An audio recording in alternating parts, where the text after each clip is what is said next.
This is the weekend edition of the Daily Gold Podcast, covering precious metals and global capital markets for intelligent investors. Now, here is your host, Jordan Roy Byrne.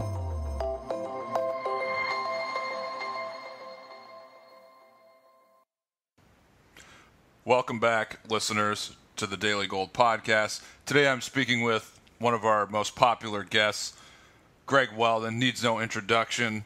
Greg, let me get to the first question. It looks like a bear market could be starting in the U.S. Do you view this as something that could be a quick textbook 20% correction, as some believe, or something greater than that that could last a year or two? And also, how would this potential bear market in U.S. equities affect the overall economy? Sure. Hey, Jordan, and thanks for the invitation. Yeah, I think that this is significant, no doubt. And I think it's significant if for only one really glaringly obvious reason, and that is if you're going to play out that this is, quote unquote, someone said this on TV today, which almost floored me, that this is a healthy thing that's happening right here. I don't see healthy written anywhere on the map right now because what is going on is so broad-based and so deep. It's like the stock market's kind of the last part of this, because the stock market's been supported by Fed money printing. The correlation between the S&P 500 and the Fed's balance sheet is spot on and has been since March of 2009. It's not surprising that what's happened really in the stock market is that returns have tapped out when the Fed went from taper to tap out in their QE3. So, you see that there's been no returns in stocks really now for a while. And the market has been moving sideways and losing momentum for months. And so I am not surprised by this. We got short the U.S. stock market a couple of weeks ago. We're long the bond market, and it's kind of a flip trade right here. But the question, can this be a quick down move, kind of akin to stuff we've seen before where the market recovers real fast? Or is it more something like, 2008, 2009, 2000, 2001, 97, 98? I say the latter, and I say potentially more long-lasting even, in the sense that the Fed is not in a position to ease policy here. There are, if anything, what they would do is unwind more tightening expectations. In the market, go out to 2017, half of what the Fed has said they're going to do is priced into the market. The Fed projects a 3% Fed funds rate. The 2017 Eurodollar deposit rate futures and the Fed funds imply something closer to 1.5. So, you don't have a lot of wiggle room, even in scaling back tightening expectations, which is a far cry from quantitative easing, printing money, pushing money into the system, and facilitating another whole round of buying of risk assets. That dynamic does not exist right here. The ECB already has their program going. The BOJ already has their program going. If they go another 10 trillion yen, it's almost like, who cares at this point? So what? The projections going forward are pretty steep already for the BOJ and for the ECB. Well, guess what? That's been priced. That has been priced. And where you are now is really focus turns to the PBOC. So the question is this a quick flip in the U.S. stock market because the Chinese central bank may become more aggressive? And they could with something like reserve requirements. A lot of room there. Reserve requirements in China are quite high. They could be cut back significantly.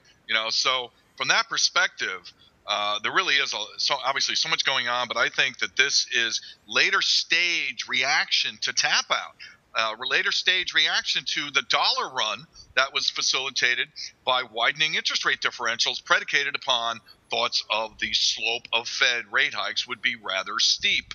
I think that whole thought process is beginning to change, but the catalyst is really turmoil and turbulence. And look at emerging markets, and we can talk about that, for an hour, because the biggest single thing that's happening here has been emerging markets, has been the commodities markets, has been export deflation in commodity exporting countries where currencies are at multi-year, if not multi-decade, if not all-time lows in, pretty much across the board, whether it's Africa, Asia, Eastern Europe, South America. I mean, this is broad-based, it's global, it's an acute situation, and to think that this is something that is going to represent a healthy market correction, man, I don't get that thought process at all right here. Yeah, I agree with you, and excellent answer there. Before we get to gold, I want to touch on bonds because you mentioned it.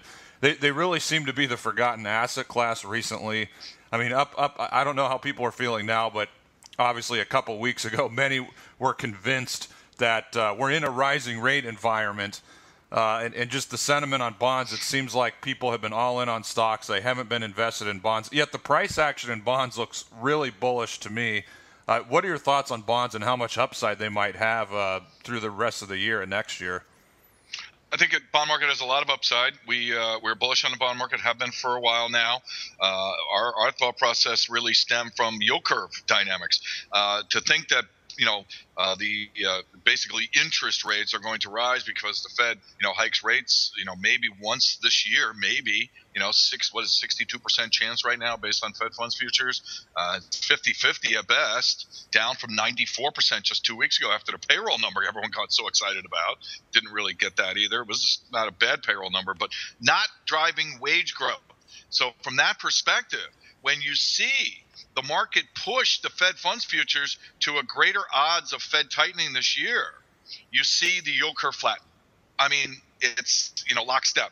And when you see the bond market, break down through 296 at the 30-year Treasury bond below 296, it actually, the yield rise in the 30-year bond maps out a perfect ABC, Fibonacci, 61% Fibonacci correction dynamic that is now voided the other way, implying technically that bond yields have back down to 250-ish, so another 25 basis points, if not lower. And now on a day like today and yesterday, where you see the stock market get whacked, you get a whiff of deflation in equity. What happens? Well, the curve doesn't go anywhere because yields are falling across the board. So that to me just doesn't speak to, oh my gosh, the Fed's going to raise rates and interest rates are going to go up here, and this is going to be, a sustained rise in interest rates. It's troubling from the credit spread dynamic, where you see, hey, you push mortgage bond yields up, problem. You push corporate bond yields up, problem. Emerging market bond yields are already right. So kind of the consequence has been to other rates up are actually negative for the without even having hiked interest rates. And that's why you see the curve flattening and the long end and the zero coupon, particularly the zero coupon ETF, outperform. We like the long end. We still think there's curve flattening. And we continue to say, and we have since last year, let's not forget, the beginning of 2014, the futures market and pretty much every talking head on television was suggesting that by today, as you and I speak here today, August of 2015, the Fed would have already hiked rates probably a couple of times. We said, no, that ain't happening. We still say, no, that ain't happening. I just don't see the Fed moving on interest rates this year. And I think, there's questions around the first half of next year. Yeah, before we get to gold, just one question on Fed policy. I mean, with the picture you've painted here in the last couple of minutes, what is the Fed going to have to do in the months and quarters ahead? I mean, what debt are they going to monetize? I mean, what can they do to somewhat help this situation, or at least mitigate it? Well, you can never underestimate the Fed. I mean, certainly I give them a lot more credit and respect, even going back to 1990, 91. I mean, when you saw what happened in 87 and you got into 1990, 91, and then particularly right into 97, 98 with the currency crisis. I mean, there's a lot of similarities here in terms of the number of currencies that are being depegged, devalued, moved, allowed to move lower. So there are some similarities within that context. And, you kind of thought that the Fed it would be difficult for the Fed to be as aggressive as they've been. So, the Fed can be very aggressive. The problem right now is that it would be politically, psychologically, from, the perspective of credibility, difficult for them to just on a coin toss here, meaning stock market down, boom, we flip. That's going to be tough to pull off. Could they do it? They could, but going back to QE is going to be tricky, just in terms of a logistics timeline type of thing. But if and when they get there, there's nothing that keeps the Fed from doing what I call pushing the monetary Armageddon button. We wrote this in our book in 2007. Talk about basically U.S. bond market, global bonds, stocks. I mean, the biggest bubbles you've ever seen, right? I mean, the stock market here is as technically stretched as anything I've seen in 31 years of doing this. All right, so I'm not surprised to see a little air coming out of the tire here. The tire is too bloated. But you also have the greatest blower of hot air in history behind it all. The Fed, when I say monetary Armageddon, and I'm not saying they're going to do this, but let's think outside the box for a second and kind of contemplate how powerful the Fed could theoretically be. What's to stop them from buying every Treasury bond ever printed? So, the ramifications and unintended consequences from that we can talk about for hours, and certainly many of them are quite negative. And we're not saying they're going to do that either. My point is that the Fed can be powerful. The Fed can be powerful again with QE4 at some point in the future. The question is, how do you get us there? And I think it's going to take some pain because, the markets here are very vulnerable. Everyone's back invested. The Fed has pretty much convinced people there's no risk, there's no volatility, there's no downside, and the market only goes up. Put all your money back into stocks and we'll have your back. Well, if they don't have your back right away, the ride could be really bumpy here because, people are invested again. And while there's still plenty of liquidity around, okay, from a corporate standpoint, I still think that to think that risk and volatility has been permanently removed from the market, I said this, I think, the last time we talked a couple of months ago, is extremely short-sighted and naive.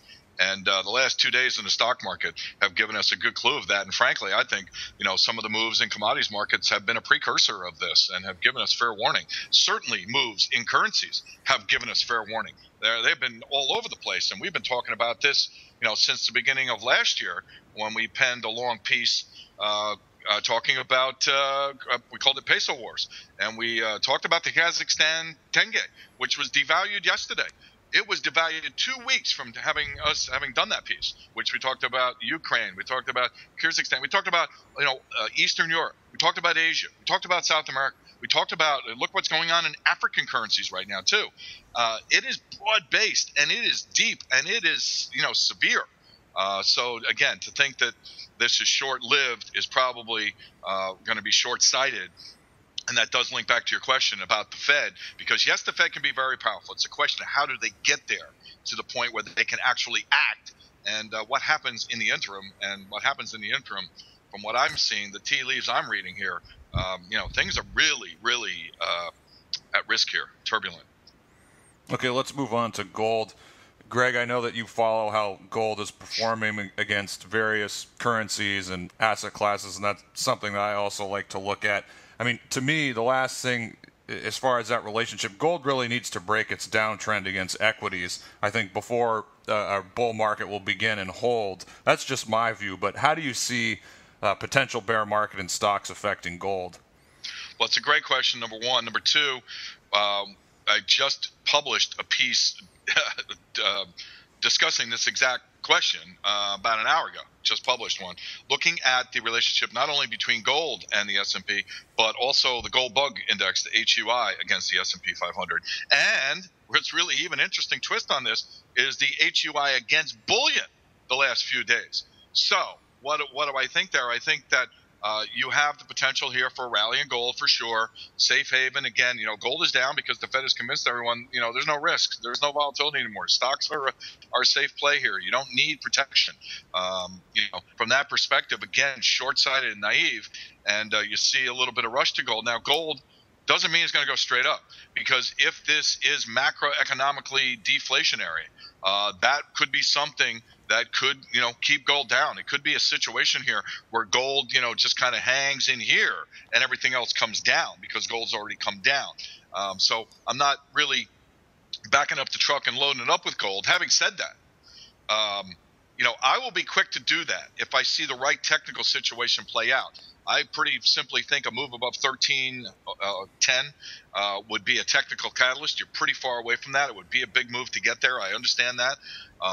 But to me, that's where the long-term technical dynamics kick in. If you get to that level, most likely that means something's going on with the dollar, where something to take the pressure off the dollar. This could be now that I'm just kind of hearing myself speak, Jordan. I mean, you get back to what could the Fed do? I mean, this could be something that could maybe come from the Treasury. Could be a dollar dynamic as opposed to a Fed stimulus dynamic, because really at the core of the issue is emerging market currencies. So from that perspective, to get back to gold, I mean, again, it is. Gold is actually telling us it's not about the dollar.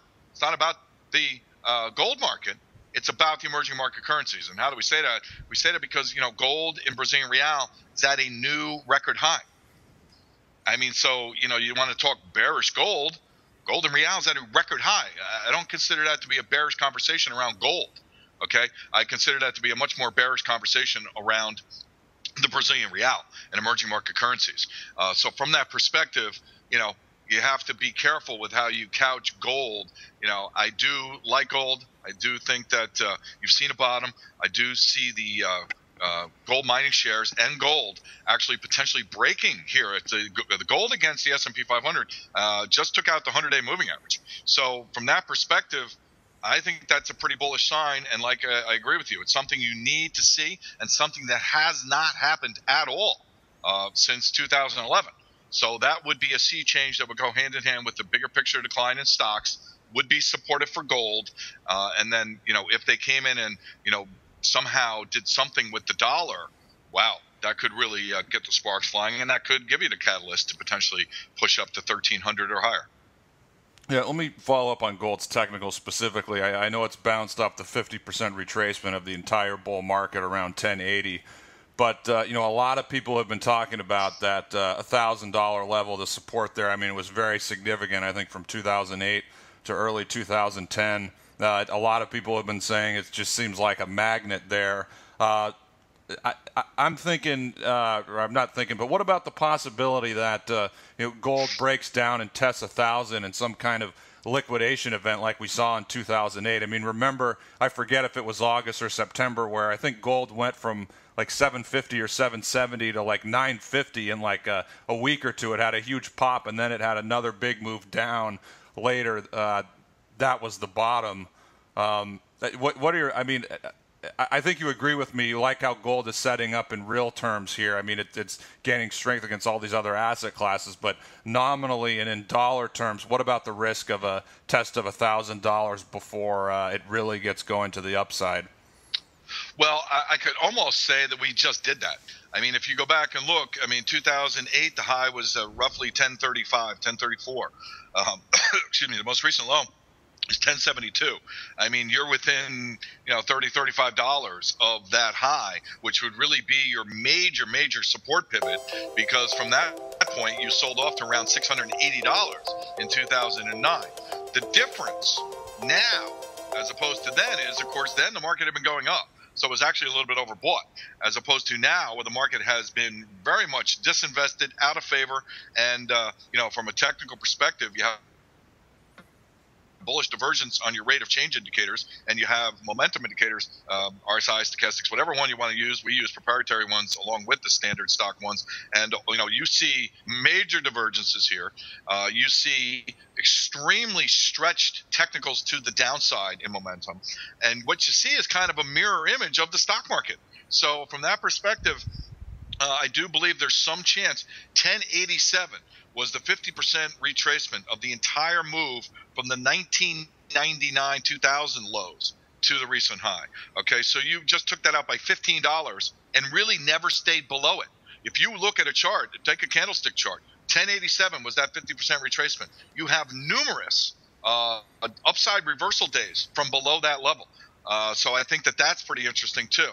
But to complete a bottoming pattern, you're going to need to take out 1307. It's just that simple. It's late last year's high. It's the 38% retracement of the same move we're just talking about. It's just not too far away from the 2-year exponential moving averages that we watch. You have a trend line in there too. So, I'll hold out until we take out that level. I want the market to prove itself to me rather than try and buy this, because what you said before is true. You could easily take this thing down to 900.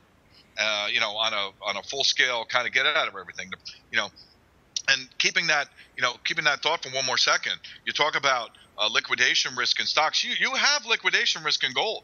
It's pretty interesting. If you look at the commitment of traders reports, The gross positions, you just went to a net short for like the first time in years, and everyone was talking about this. But what they didn't talk about was the fact that the net short was a function of a big increase in gross short, so you have potential for short covering. But it was against a still very large, just a couple of weeks off of a record high in the number of longs.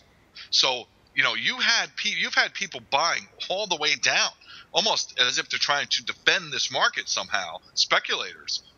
So you do have the potential setup where you have to get those guys out. You have to force them to puke their positions, and that could come in the context of a bigger picture kind of deflationary wave here that comes with a higher dollar, at least initially, off some kind of denouement in the selling of emerging market currencies. And if that takes place and then that causes the Treasury or the Fed or in conjunction to maybe make some kind of dollar statement, that could be your ultimate bottom as well. We'll see how that plays out. I mean, right now it's kind of a wait-and-see game to me in gold. Yeah, great point. I think the COT is about to come out right now as we're talking here, 3:30 p.m. Eastern time. So I guess what you're saying, that's one thing that we could look at the COT and see, see if there's a lot of short covering pushing up the price, and then kind of see what happens to the long positions. As long as if they remain high, that can give you some risk of a liquidation, like you're saying. In addition to that, I mean, anything else that you might be watching that could help give a little of an early tell on gold? I mean, isn't the performance of the miners against gold, is it maybe the dollar looking like it's going to break above 100? I mean, what else might tell us or foretell what gold's going to do? Well, I think it is the miners against gold, and I think it's the miners and gold both against the S&P 500. So, again, it could be a relative game where gold goes down less quickly than S&P and stocks. But, the fact that the miners are outperforming bullion, to me, is probably one of the more interesting little tidbits. And, in that same vein, I mean, these charts all look very, very similar. They all have significant bullish divergence. This most recent low, if you take a look, for example, at gold against the S&P, this most recent low, which is kind of a breakdown, really, with the S&P going sideways and gold breaking down, it was a function of gold's breakdown, which is a function of the dollar's rally, has massive bearish divergence. So, from that perspective, if you're going to see the gold miners rally against gold, that would tend to be bullish for the sector, which would tend to suggest it's going up rather than down. The flip side to that, and the thing to watch as a potential offset or a counter to that, is silver, because silver's got a bit of an downside day going on today. It's down when gold is up. So, I keep an eye on that. The gold-silver ratio looked like it had a chance to break down, which means, silver outperforming gold, and that would be a good thing for the complex too. But, that's still not happened. So we'll keep an eye on that to potentially confirm if it were, if silver were to take out today's highs, for example, that would certainly be a positive sign. I'd like to see that happen in the context of the gold-silver ratio coming down and the HUI still outperforming bullion. Okay, yeah, great stuff there. I love it. Now, Greg, as we close here, can you tell our listeners about the work you do? I mean, how they can follow your work and how they can subscribe. Sure. We offer a free trial to any of your listeners. It's weldononline.com. We're actually in the process of redoing our website and changing our product offering a little bit to make it more affordable. But we offer daily videos with charts, and you get PDF hard copy with this, and specific trading recommendations in 6 sectors. It's global fixed income, global stock indexes and ETFs, global foreign exchange, industrial and precious metals as one sector, of course, your gold and silver, energy and agricultural commodities. And we also do a couple times a week a big top-down global macro video / research piece, also available in hard copy as well. So you can sign up there, sign up for a free trial to the research at weldononline.com. Okay, so everyone, that's weldononline.com. Greg, thanks so much for taking the time today. I and my listeners really appreciate it, and hopefully we can catch up again in the next couple months and speak about new developments in the markets. Sure, it's my pleasure, Jordan. Always happy to participate and contribute.